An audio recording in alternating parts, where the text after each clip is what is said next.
I look rough, I know, but I'm in pain. That's just the way it is. And when I get home now, I'm gonna put something together and explain everything what's going on, and what's going on with the NHS. Yeah.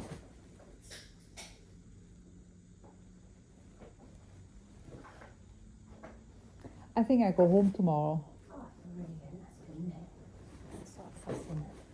I've been here for 7 days now. I know. Bless you. But it was good. It was good. Was it? Are you sure it's good for you? Yeah, all you nurses, you were all fabulous. Oh, it's nice. I appreciate. I know what it's like. I had family in hospital. My dad was really ill, and oh my God, I'm so grateful. You know, I know. I get it. You know, I wrote this huge letter of like how amazing they were. You know, Aw. it's amazing though, isn't it? When you're that unwell. Yeah, that's true. That's true. Which oh yeah.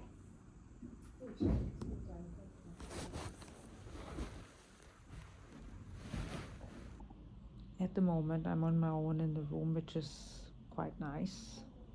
Tomorrow, I hopefully will be at home. So, what is wrong with me?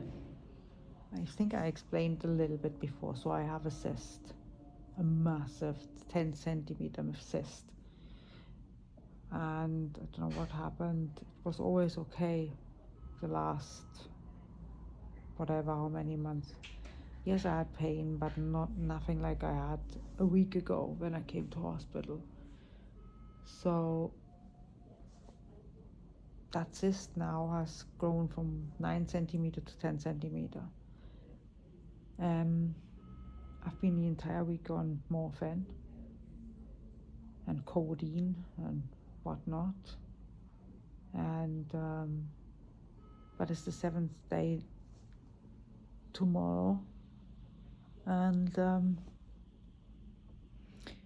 I'm due to go home, which is okay. I'm still in pain, of course, but next week they have a meeting regarding me, and let's see what happens then. Obviously I need an operation. I don't know when this will happen, but I had a good, when I was here, everybody was fantastic. All the nurses, they were lovely. So I can't complain about them one bit. It's just the NHS, isn't it? In the NHS in itself, that is the problem, unfortunately. And there's not much you can do about it at the minute, isn't it? So I'm going through a phase in my life, and I will get over it. But also, I was supposed to go home 2 days ago, but after I had another CT scan, they found I had fluid in my lungs, and also my temperature all of a sudden went up, and they said they wanted to monitor that because they said it's a bit strange that. So they checked everything, my heart. I have one more test to do tomorrow, and better scan my heart, and then I should be fine. And yeah, look after your health. Happy Sunday, everyone. So I am feeling a bit better, obviously. I mean, I'm not going to be ill forever. Normally, we either cook together the Sunday roast, or I do it. Like most of the time at the moment, I do it because I'm only going for chicken at the moment because beef is really expensive, for goodness sake. Anyway, so Paul is really spoiling me. All I have to do is lay here with the pooches, look, and that's it. So yeah, it's really nice to just not do anything because I'm not 100% yet. So what I did today, I uploaded my Hannah book. I finally finished it, so that's gonna be reviewed now. Other than that, I didn't do anything. But tomorrow I will be editing my videos. So put some on YouTube because I still have house tour, not our house. We went to a show home, and then we had a little house party here, so that's another video. So 2 videos. I'm behind, obviously. I mean, couldn't do anything much in hospital, but yeah, I'm looking forward to our Sunday roast.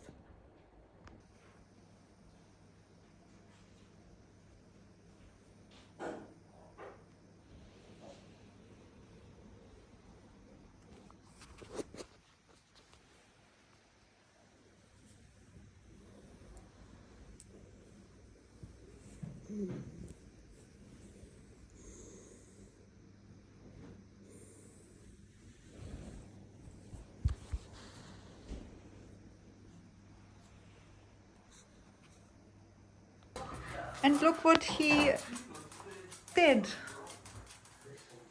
How cool is that? He even did the Yorkshires himself. No, I have the best husband in the world. He slaved in the kitchen all day to make me feel better. How lovely is that? I mean, look at it. Beautiful, absolutely beautiful. Oh, hello, you're from Wales. This is the first day in a long time that I feel a little bit myself. So what happened actually? So basically everything started in September last year. One day I was at work and I was overwhelmed with so much pain, abdominal pain on my left hand side. I couldn't stand, I couldn't sit, I couldn't do anything. It was awful. Anyway, so that, I thought at the time, oh well, you know, it might be because I'm training a lot and maybe I pulled a muscle. So it faded away, no problem. Then we flew to New York, Paul and I sat in a plane and it started again. The pain was unbearable all the way to New York. So in New York then, Paul asked the medical team to look to see what happened with me. So on JFK airport they came and they said to me that I might have kidney stones. It sounds all like kidney stones. Okay, I went with that. I thought, oh yeah, maybe. And I thought, oh okay, that's not that bad then. Anyway, so coming back from New York, I went to the doctors and the doctor said, it might be kidney stones, but it could also be something else. Fine. So I had a CT scan in December, okay? In December, and they found that I had at the time it was a 9.5 centimeter big cyst behind my ovaries or on my ovaries, whatever. Anyhow, so, okay, I was a bit worried about that. They checked everything, my blood, you know, the tumor markers or cancer markers were down, so that was then not a problem apparently. So I was supposed to wait then for an ultrasound, and that, look, think about it, CT scan I had in December and the ultrasound appointment was in April. I think it's absolutely diabolical, to be honest. Anyway, so never mind that. Then about 2 weeks ago, 2 weeks ago, I all of a sudden, I was always able to manage my pain. It was all right, you know, I could manage it. I know how to, I learned how to move this and that, you know, fine. But 2 weeks ago, one night, we went into bed and the pain started, but I couldn't control it anymore. I was so overwhelmed with it. It was so horrible, and I thought it's going to pass, but it didn't. So Paul took me to A&E. They gave me morphine straight away. I told him all the story. Gave me morphine straight away, and then I stayed then in hospital for 7 days for pain management. So in the 7 days, they obviously did all the scans again and all of this. And they found that the cyst now was 12 centimeters. So obviously 12 centimeters is as big as a grapefruit. So it was not pleasant in hospital. I had morphine every single day, a few times a day. It was like, hospital itself, it was good. All the nurses, they were fantastic, wonderful nurses. They really looked after me, you know. Anyway, so they released me from hospital when I was a little better, but I was still in pain, you know. They released me from hospital. Oh, in between, another thing. My temperature rose, and there I had an infection as well. And also they found fluid in my lungs, so I've been referred now to a lung specialist. They asked me if I'm smoking. I said no. You know, but it might have not all of that could have. It's maybe because I had infections, I had this, I had that, so maybe that's the reason why I had fluid in my lungs. I don't know. So anyhow, so came home. So the last 2 weeks, I'll be honest with you, actually it was 3 weeks ago when I went to hospital. The last 2 weeks I couldn't do much. Most of the time I'm in bed. I'm working again now, but I'm waiting now for an MRI scan. I don't know why they haven't done it when I was in hospital. I'll be honest with you, I'm fuming. They put me on a fast track pathway, but fast track pathway doesn't mean nothing really. It means, I don't know what it means, because I'm still waiting for my MRI scan. The reality is this has to leave my body, because it's a big problem in my life, I've got to say. So my quality of life has gone down big time. I can't do that much. So today is actually the first day, like I said, that I feel a little bit myself. So I thought I'm gonna clean the house, give it a whoosh, and I will cook tonight as well, because Paul did everything. Oh, he's such a, I say he's, for me, he's the best husband in the world. I've got to say, I have no complaints about my husband whatsoever. We're so you know, linked. So I can't describe it. I thank God every single day for my husband. I'll be honest with you. He was holding the fort the entire time when I was in hospital. He worked from home then, and you know, it was so good to have him. So good to have him. And yeah, so we will see what happens now. But anyway, I know that a lot of women don't really know their bodies. I didn't either, to be honest. I had no idea this can happen, you know, so I don't even know how to prevent it in future. No idea. I mean, I'm 50, maybe it has something to do with my age. I don't know. But I don't wish this to anyone, because the pain I experienced, and I have a child, the pain I experienced was like literally almost like childbirth, but it took so much longer than, you know what I mean? So more like contractions, you know, contractions, but for many days. It was absolutely horrendous. So yeah, like I said, I don't wish this onto anyone. It's nothing that I did wrong in life or anything like this. This is just something that happens. So it could be hormonal. I have no idea. So like I said, I'm waiting for my MRI scan now. I've already complained now, and we might do a private one, MRI scan, because the waiting times for the NHS is absolutely ridiculous, I'll be honest with you. And there's so many issues with the NHS. Then, like I said, the nurses, they were all wonderful and great, but the mismanagement or the management of everything, it doesn't make any sense to me, to be honest. So they have a lot to do there, I've got to say. But you know, it's not like you get it for free, because people say, oh, you need it for free. No, it's not. I'm working and I pay NIC, so no, it's not for free, you know, and I pay a lot of NIC, to be honest. So I would like to be, I would like to have my operation because I need to work. I need to earn money, you know, and all of these kind of things. But I don't know what is going on in this country sometimes. You know, I think people, and this sounds horrible now, but I think people who are in work situations, I think they should be prioritized, simply because, I mean, we pay in the taxes and everything, right? Or do I see this wrong? I don't know, you know, you tell me. I'm just like, I don't understand the system. I really don't. It doesn't make any sense whatsoever. Why is it that when you work, you get treated that way? I have no idea. Because if the worst comes to the worst now, we have already said, then we have no other choice but going completely private with the operation as well.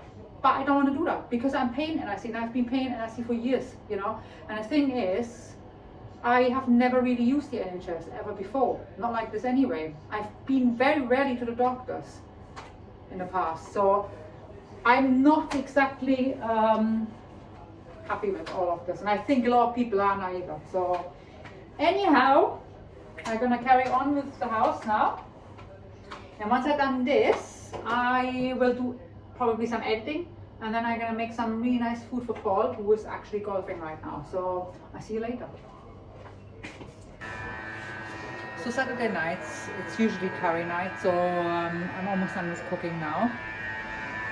And then we are going to watch a nice movie. And I've got to say, right, I am very grateful. I'm going to the brighter lights. I'm just very grateful that I'm feeling a lot better today. Today is the first day that I feel actually quite normal, although it's not, because I can feel it's there. So so it's a temporary kind of a thing now, and once I have my operation and it's out, I'd be so happy. So yeah, so tonight we're gonna have a vindaloo. It's more for Paul. I don't think, I'm not sure. I just had a try. It's very hot, very spicy hot, so I don't think it's for me. But Paul loves it, so. And the reality is, he looked after me so much the last 3 weeks actually, and I just want to make a little bit of a nice night for him, you know, so that he doesn't need to worry, because he's been extremely worried about me. And yeah, I just want to make it normal. So not long now and it's done anyway. So the vindaloo is done, and we can just sit down, relax, and watch a nice movie.